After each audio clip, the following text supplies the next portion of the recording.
Hello, dear friends. Welcome to this program, Our Moments with God.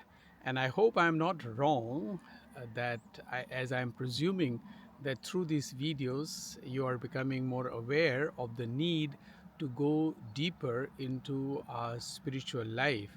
Maybe it has come late to me in my age to be more aware of the needs of our deepening of our spiritual life, becoming more aware. And I hope these videos are helping you. And I hope have subscribed to this channel and you're also sharing it with others. Thank you very much. Today, as you see in the background, there is a village. Of course, this is a village where around which I live, and I will show you a little more about it. But I am imagining that Jesus in the gospel yesterday was at Nazareth in a synagogue. You see, it could have been a synagogue like here. You see that building there? That could be considered as a synagogue. And this is a village where I am sure Jesus went around, you see, through these roads and went to make his preaching. And today the gospel says that he went to Capernaum. And in Capernaum, he started what he had spoken about, his mission to bring good news to the poor, to free people from oppressions of all kinds, whether they were oppressed by poverty, they were oppressed by the Pharisees, or they were oppressed by demons. And today, when he comes to Capernaum, he finds that there is a man who is possessed by a demon. So naturally, he had already proclaimed his mission and his manifesto in the reflection that we did yesterday. So he immediately gets busy with his work. Of course, as soon as the demon hears him and sees that he is around, he immediately questions him, "What, you, Son of God, what have you got to do with us?" And Jesus orders him to get out of him. Why? Because Jesus wanted to make that person free from the oppression or the possession of the demon, which is what his mission, as we said, was. And he started that because, as he said yesterday in the gospel, he was filled with the Spirit.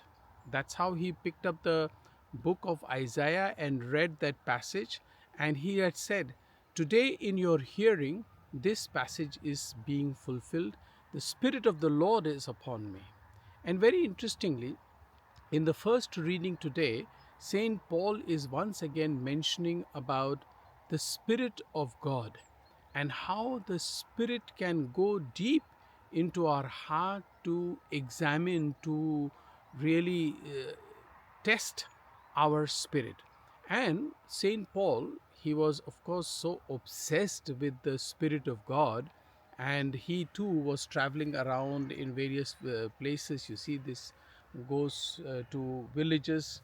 He went to Corinth, he went to Thessalonica, he went to other places, and finally ended up in Rome. But all the time, wherever he traveled and whatever he did, he always was convinced that he had the Spirit of God in him.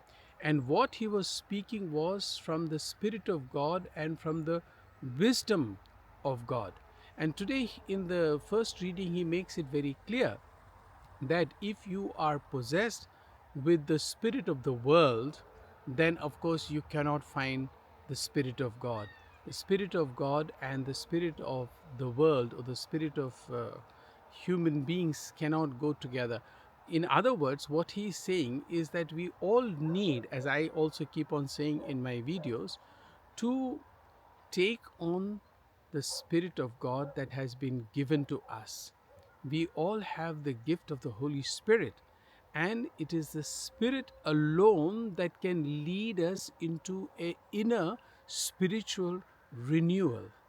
We need to focus more and more on the Spirit. We are not saying that we have to get rid of the world, or we have to simply walk out of the world or walk against the world. No, what St. Paul is trying to say and what Jesus has come to do is that this man who was possessed with the evil spirit, sometimes it may not be that evil spirit that we are possessed with, but we are also being led by a lot of things, prejudices against people. We are led by our own ideas. We are led by temptations. May not be temptations of as the evil spirit brings, but various kinds of temptations. And Jesus wants to free us from that. And that's why Jesus is going from one village to another. Yesterday he was in Nazareth, and today he is going to Capernaum. The purpose of Jesus was to meet those people, and he wants to meet you and me. And I am sure we will take advantage of meeting Jesus in his environment and where he invites us. I wish you all the very best, and thank you.